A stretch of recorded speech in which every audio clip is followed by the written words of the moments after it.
Good afternoon. Timothy Snowball is working with an organization called Freedom Foundation. We're a national nonprofit that advocates on behalf of the rights of public workers.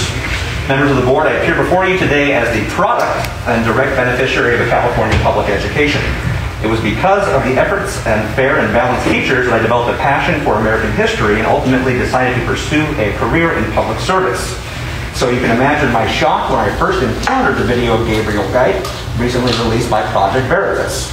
I was taught that being an American citizen is something I should be proud of, and that for all the complexities of American history, what mattered most were the ideals upon which the country was founded, including the principles of individual liberty and the freedom of thought. What mattered was using the proper critical thinking skills in order to reach conclusions rather than the conclusions themselves. Apparently, the curricula in California has shifted somewhat since I was a student. Teachers like Mr. Gipe appeared more concerned with indoctrinating students according to their own political preferences, including through public shaming, rather than teaching students how to think critically and come to their own conclusions regarding their political questions.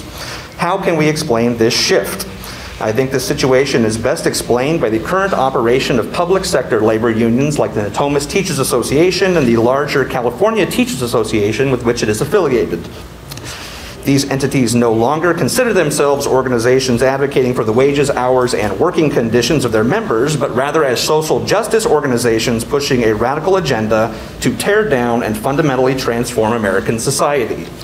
The board should immediately take all actions necessary to ensure that classrooms in this district in the future, not just the past, remain free of the political agendas of individual teachers and labor unions, and that children here receive an education rather than an indoctrination. Thank you.